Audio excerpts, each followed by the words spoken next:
All right, let's get right to it. So before we dive into each one himself, this is the outline of what we're going to go through. Here are the three guiding questions that I want to go as we address this topic. And the first thing is what is imposter fear?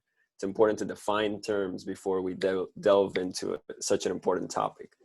And then we're going to go into who is affected by this, and we saw some examples today. And finally, we're going to end with the main caveat of this is how do we actually address and how can we conquer these imposter fears. And I wanted to include this slide, this infographic done by Scientistt last week. It has such great information in there. I highly recommend to look at it later on. And I'm basically going to build on what's been mentioned in this infographic. I think it's great, and I highly recommend to have this handy because, as we'll see as we go along, it's good to be able to have these things present at all times. So with that, we'll go into our first question. So what is imposter fear? And the reason why it's important to define it is that right now there's many variations of what this is. There's imposter fears, there's imposter syndromes, there's different variations to the definition of it, but there's a commonality between all of these definitions. And what they have in common is the feeling that I do not belong. And it's a powerful feeling when, as we've seen, and many of us have experienced this, that commonality of I do not belong here is really what drives this imposter fear. And from that, we get all of these branching thoughts, right? If I don't belong here, then I am an imposter. If I don't belong here, then I am a fraud. If I don't belong here, maybe someone will find out. Maybe someone will figure out that I'm not supposed to be here. If I don't belong here, I might have gotten in here by accident. These are all thoughts that might branch from that root thought that I do not belong. And so from here on out, that's how we will define imposter fears. It's the feeling that I do not belong here. And for such an ugly feeling, I found this definition to be somewhat beautiful. And this is from the Harvard Business Review. Imposter syndrome can be defined as a collection of feelings of inadequacy that persists despite evident success. So in other words, it's the feeling that I do not belong despite evidence of the contrary. I think that's a beautiful way to summarize how it feels to have these imposter fears, right? There's evidence of the contrary, right? And we're going to go over some of those information. That's very important to keep in mind because the fact that you're even here is evidence that you belong. And so as we go along into this talk, keep this in mind. Imposter fear, the feeling that I do not belong. And to further that, there's evidence of the contrary. There's evidence that you do belong. And so with that, we go into our second question, right? Which is then who? Who is affected by imposter fear? And I think we've really addressed a glimpse of that question right now. And the reality is that it's everyone. Everyone can be affected by imposter fear. And that's the bittersweet of it all, is that on the one hand, you're not alone. You're not alone in feeling like an imposter. Most people you will interact with in research, academia, in any field, have felt or are currently feeling like imposters. You're not alone, and that's one good aspect of it. On the other hand, it also means that we're all struggling. We all struggle with this at some point. And it's something important to keep in mind because then it flips it on us. It flips the table on us. Where now, on one hand, we know that everyone else can be affected by this, right? We can find empathy in others that are going through this. But it also means that we must be careful in how we project ourselves to others, because what might be a brag for me might make someone else feel more like an imposter. And that's something that's often not discussed, but it comes it comes with the curse of the knowledge of knowing that everyone has it, is that we can also be responsible for help making others feel like imposters. And so that's why it's important to know that we are all affected by this, right? And I want to emphasize that that is a positive aspect, in the sense that there's empathy, right? You are not alone in feeling this. Your friend, right, your colleague, they're more than likely feeling like this. And I have met so many people. I've had the opportunity to be on multiple academic and professional platforms. I've met people, students and professionals, who are amazing, who have blown me away with their professionalism, their intelligence, their experiences. And when we delve into deeper conversations, it becomes apparent that they feel the same thing I feel. They also they're not immune to feeling like imposters. And so with that comes the fact that there is no easy way to prevent imposter fear. And that's something that we must acknowledge head on, because then we feel that if we feel an imposter, then that's someone that reflects poorly on us, right? It's not. Imposter fear is a natural part of life, and we need to remember that as we go along, right? So there's no way to prevent it, but there are ways to make sure that it doesn't have a hold on you. And that's what we want to deal with today, and being able to conquer those fears when they come up. It's not a question of if, it's more of a question of when. But the good news is that there are ways to make sure that they don't keep a hold of you, that they don't affect the next step in your decision making. And so that's what we're here for. So summarizing, we've defined imposter fear. We've defined it as the feeling of not belonging. We've gone on to see that anyone can be affected. I've especially seen this in populations who are minorities within a group. So let that be women, let that be racial minorities, in different categories that fit that. Those feelings tend to come up a bit more. And there are full studies going into that, into those topics. But anyone, the main point here is that anyone, and most people you've interacted with in research in STEM, have probably felt like imposters despite any success, right? Now, that sounds like a lot of negative things, right? Everyone's affected by this. But like we said, there are ways to address this. And that's what leads us into our next question, which is how? How can we actually address imposter fears? And going back to the infographic, I highly recommend to look at those, because they're practical ways to day by day be able to go back and address these things.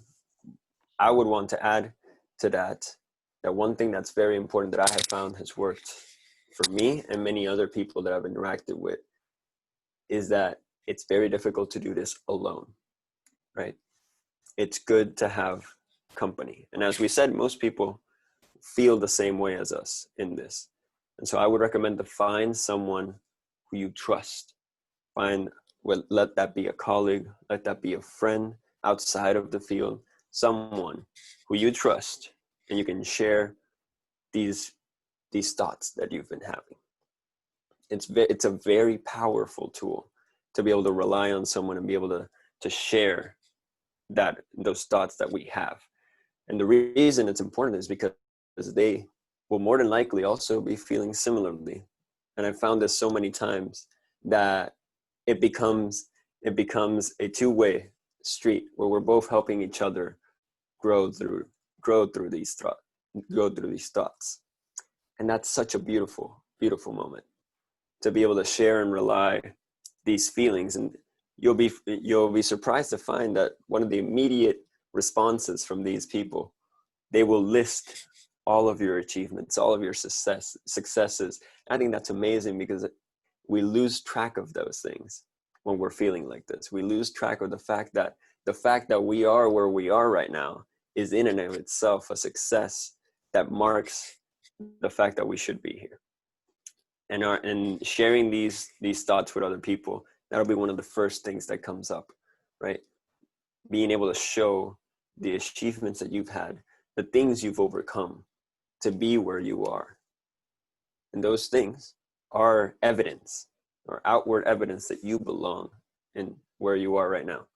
Which leads us then to our next point, that maybe at this point in your life, there's not someone that you might trust enough to open up that way, because these are very strong and ugly feelings sometimes.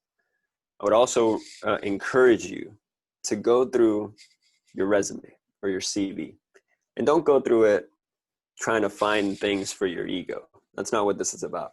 It's not to go through and say, wow, this is really cool that I did this. No. Go through it in the sense of realizing what each of these things means. Each of these lines, each of these experiences carried with them a lesson. It carried with them something that only you got out of this, right? It's something that makes you unique. That conglomerate of experiences you've had that have led you to where you are today is unique to you. Only you can bring that to the table, right? And that's one of the reasons you are at the table, right? So go through these experiences, even if it was something as simple as we might think, as a community service project that for many people might have been another community service project, but for you were able to meet someone that changed your life. You were able to have an interaction that really marked your career. Maybe it was something that happened during college, right? Hundreds of people went to college, thousands of people went to the same college as you, but none of them had the same experiences you did. None of them had the same pathway through their career as you did. And that makes you unique. That's something that you should, when you see these things, as you go through your life story leading up to here, these are all things that mark your path. These are all things that show you that you have worked, you have put in the work, and you have earned your seat at the table. That's the mentality I want you to have as you go back and see these experiences. So we've talked about being able to share with someone we trust about how we've been feeling. We talked then about going through your achievements, which is so important to do it from a perspective of learning and not a perspective of ego and bragging. It's going to be so important, right? And so with that then comes challenging your thoughts. These past two points feed into this third point, which is challenging your thoughts. Why am I feeling like an imposter right now? Is it because I see that my academic performance isn't where I want it to be? Is it because I'm hearing that everyone else is doing better than me right now in terms of classes and their projects? Is it because I'm hearing everyone else's experiences and they've done some amazing things, and I feel kind of small when I hear them because I don't think that my experiences add up to their? Is it because a whole host of reasons could be feeding into why you feel you don't belong? And it's important to challenge these thoughts and to go back to these other 2 points and realize that, yeah, I might not be performing as well as I am. That doesn't mean that I don't belong here.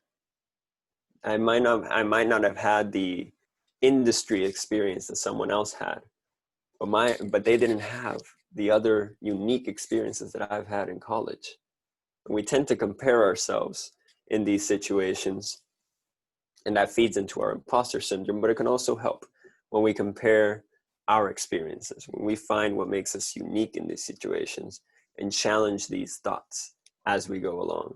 Because as we said, there's no way to prevent them from happening, but as they happen, we need to immediately challenge the thoughts.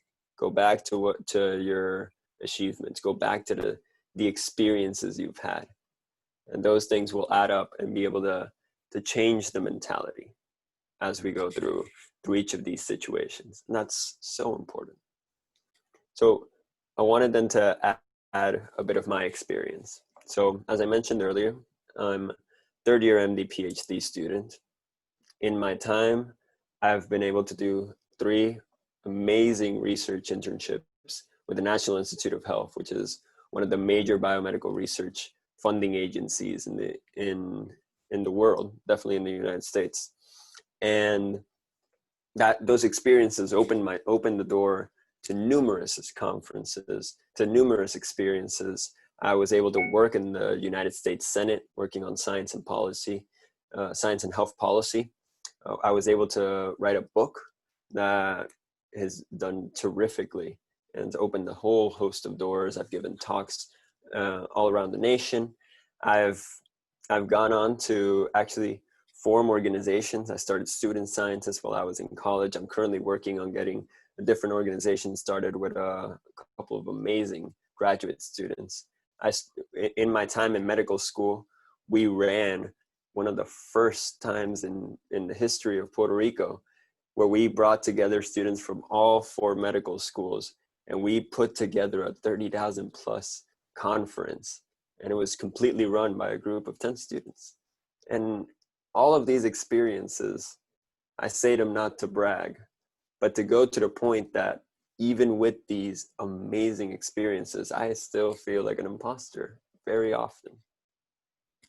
When I was in medical school, most of my friends were very, very intelligent people. And often it would be very, very evident in our study groups, in our conversations. And that sometimes made me feel small, made me feel like I got in here by accident, got in here by chance. And it was immediately at those moments that I had to challenge my thoughts and realize that I am here for a reason, right? I might not understand this topic right now, but that doesn't mean I don't belong in medicine, right? That doesn't mean that I have to extrapolate that one negative event into the entirety of my career. Same thing now in graduate school, currently in the first year. And as we've been going through these research papers, through these classes, I've been away from research for 2 years while being in medical school. And I'm struggling a little bit to get back on the mentality of research. And I've seen a lot of my friends who have amazing experiences. We have people who have been Fulbright scholars. We have people who have been in industry for years. We have people who have been in research for years. And it's very easy to compare yourself and feel like I don't belong here. But it's immediately in those times we have to challenge our thoughts. Remember that we're here for a reason. We're not here by accident. And if you get anything from this talk today, I really want you to take this part home. The fact that you are here is in and of itself, here meaning wherever you are, let that be a graduate program, let that be an undergrad program, let that be a fellowship, let that be an academic opportunity, an internship, a talk, any of these things. The fact that you are here means that a panel of professionals in your field sat down with your application and saw your CV, saw your personal statements, saw your history, and deemed you worthy of being in this career.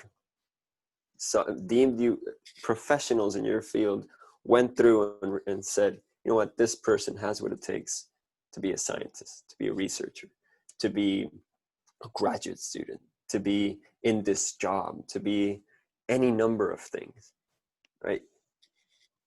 That in and of itself shouldn't define our worth. It really does speak volumes to the fact that you are here because you were deemed worthy, right? You've already been proven to belong here. Right? And these thoughts, as they come up, we need to challenge them with things like this, right?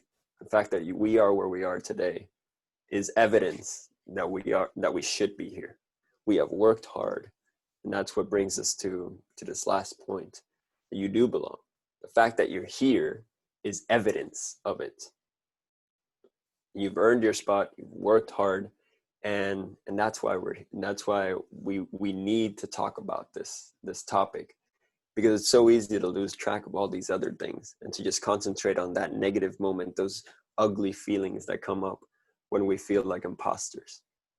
And that's what I wanted to go through today, is to be able to give you all these other perspectives of reasons why you do belong, right? There are many people who are going up in high school, who are going up in undergrad, who would love to be where you are right now. And you have this opportunity, not because it was an accident, because you've worked hard, you've done your part. And that's really the important part in all this. Challenge your thoughts, rely on others, because we all are affected by this. Even the one with the most experiences and the least experiences, we all feel this every now and then. I hope this was able to encourage you in some way. I hope that this presentation has given you a different perspective when it comes to imposter fear, when we feel that we don't belong. And I'm excited to go through some of the questions. I've seen some in the chat pop up, and I thank you. I thank you for taking this time to listen, and thank you for being part of this talk. And I thank you for being here, because being here means that you belong. Thank you. That's great. Thank you very much. If you just want to stop sharing your screen, we can go through some questions. Does anyone have any questions immediately to start off with? Or I do have one to go for, if that's all right. Yeah, great. Well, I was just wondering, this is sort of a question to you, Ramon, but also to everyone really. Sort of, it's not a surprise, I don't think, to anybody that we would do a talk on something like imposter syndrome, and we would have we bring somebody in to address the issue, because it's extremely prevalent in academia, especially, and especially for those people that are active on social media. You'll see it's such a talked about subject and things like that. I was wondering, Ramon, why do you think it is so prevalent in academia, or is it more prevalent in academia than other areas and industries? And what do you think are potential root causes of why everyone's sat here going, yeah, at some point I've experienced this? Well, I think one thing that adds to it is we all come in academia. Something I love about academia, but can also be factoring into this, is the fact that we all have such different backgrounds in academia. There's no really a set cut path to go through in academia, and these all unique experiences, we tend to think that someone else is unique and therefore is better than mine. And that comparison that we tend to make amongst each other, I think, adds to the academia. Obviously, the competitiveness that can arise in the field, that can add to those feelings. Whether or not it's more prevalent in academia than other fields, I think it's probably different, the comparison. But in the root of it, the I don't belong feeling, or I'm not enough, might be prevalent and all. In the time of social media, that's always a big factor. We tend to make those comparisons between ourselves, but yeah, I think academia, the culture within academia, makes us more prone to feeling like imposters. But everyone's story is unique, and that's the beauty of it. Yeah, for sure. Matthew, did you have a question? I can see that you raised it. I have a point, a comment, and maybe a question. I think actually you touched a bit on my comment.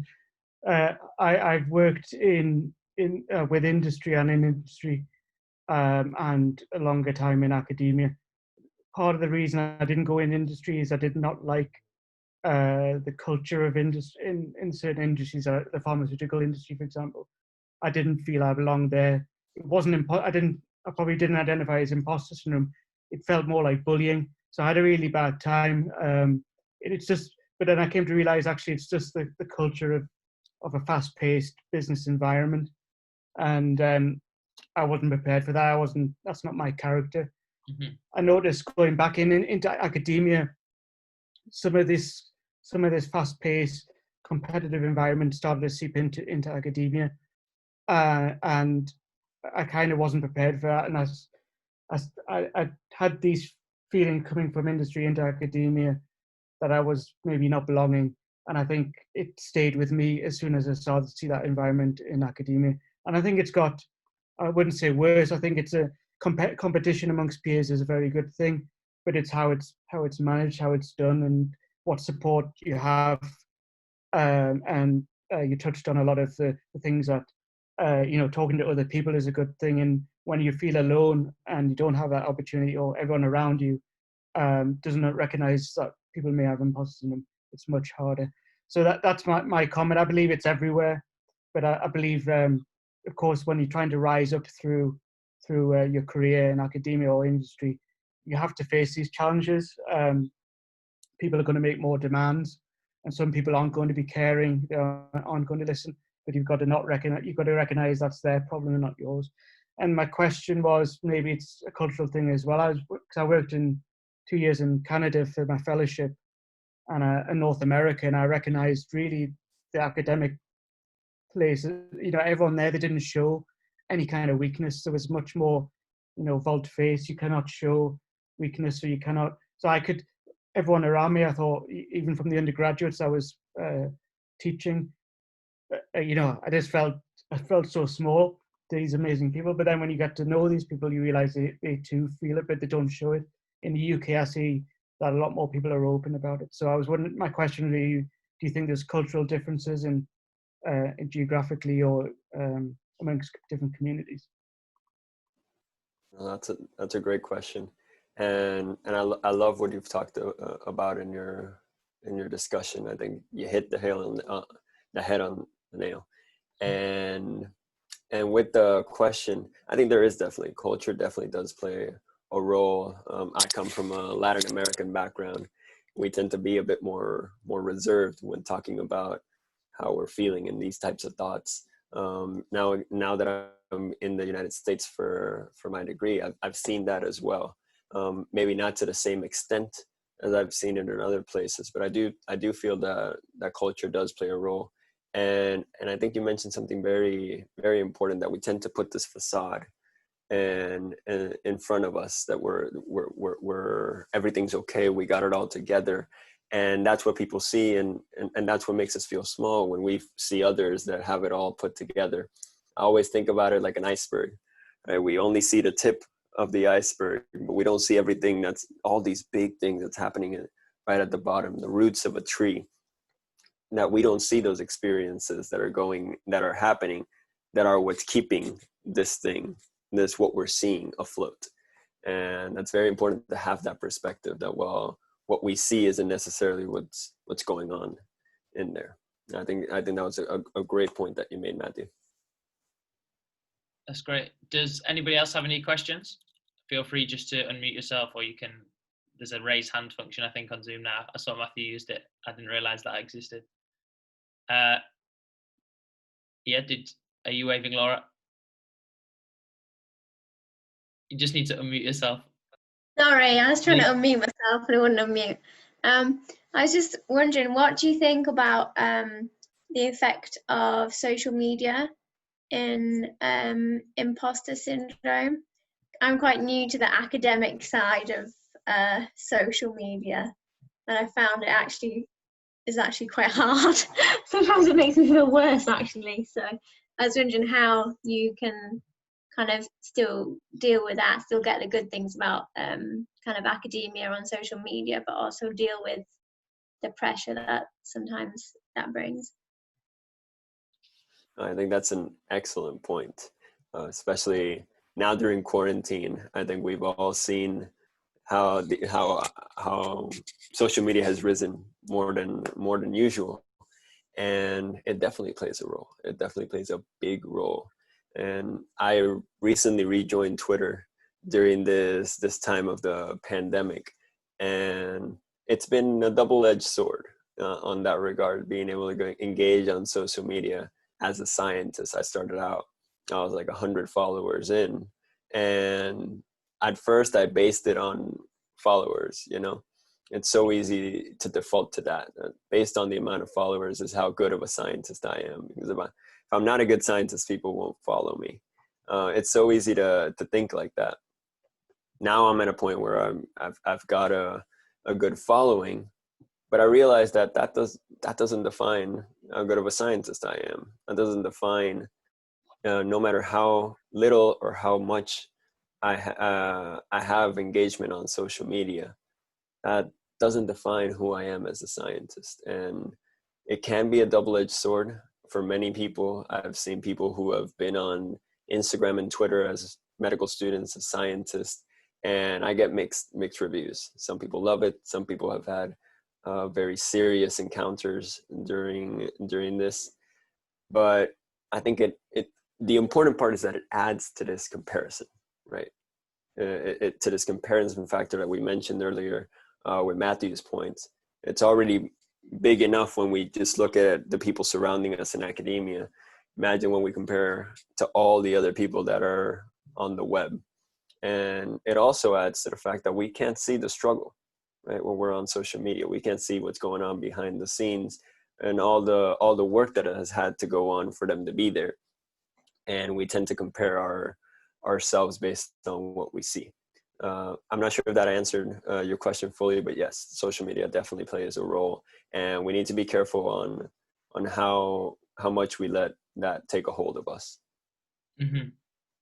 Yeah, 100%. I mean, if I could just add to that as well, obviously, I run the social media for scientists and things like that as part of what I do. And when you spend a lot of time immersed in sort of like, if we take academic Twitter, for example, and it's very, very difficult unless you know people in person and then see their online profile to have any idea sort of how artificial or real what they're saying is. And sort of, it's very easy to be skeptical, I think, on social media of people's actions. So often I see people who would tweet something, a brilliant achievement about a new position they've got, something like that, and they'll tag the 10 most popular accounts that have all got 40, 50,000 followers.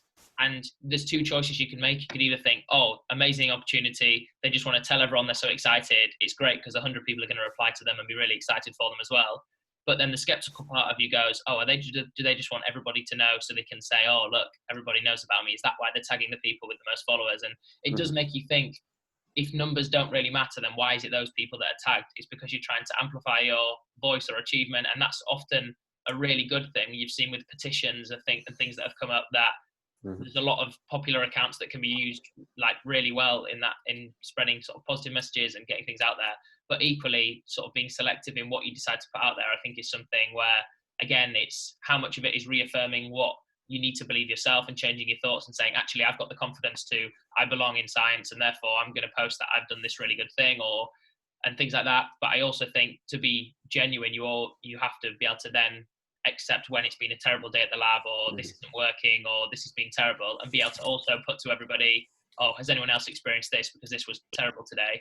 And hopefully 9 times out of 10, you'd think that the same people that are happy to say, look at this person, they've done this amazing achievement, would also be there to say, look at this person, they had a terrible day in the lab.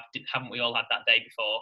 But sometimes I think it happens really well. And sometimes I do think that if you spend too long in that environment, or if you are not experienced with social media and have sort of like something personal where it's nothing to do with your work life and academic life, then I could see how you could get bogged down in it, definitely. So yeah, it's a double-edged sword, like you said. Yeah, and at least I would recommend engaging on the academic Twitter. I'm actually a few people who I've met through Twitter are here today, and that's really exciting. But yes, Twitter is a great resource. Obviously, navigate it with caution. I also highly recommend LinkedIn. It's a bit more professional in a way, but those two I would highly recommend to. I think as a scientist, it's also good to get these other perspectives from outside of your circle. And I think what was mentioned right now is perfect. Mm-hmm. Yeah, no, definitely, I'd agree with that. Does anyone else have any final questions or things like that? Feel free just to give a little wave. No, okay, I'm just gonna stop recording.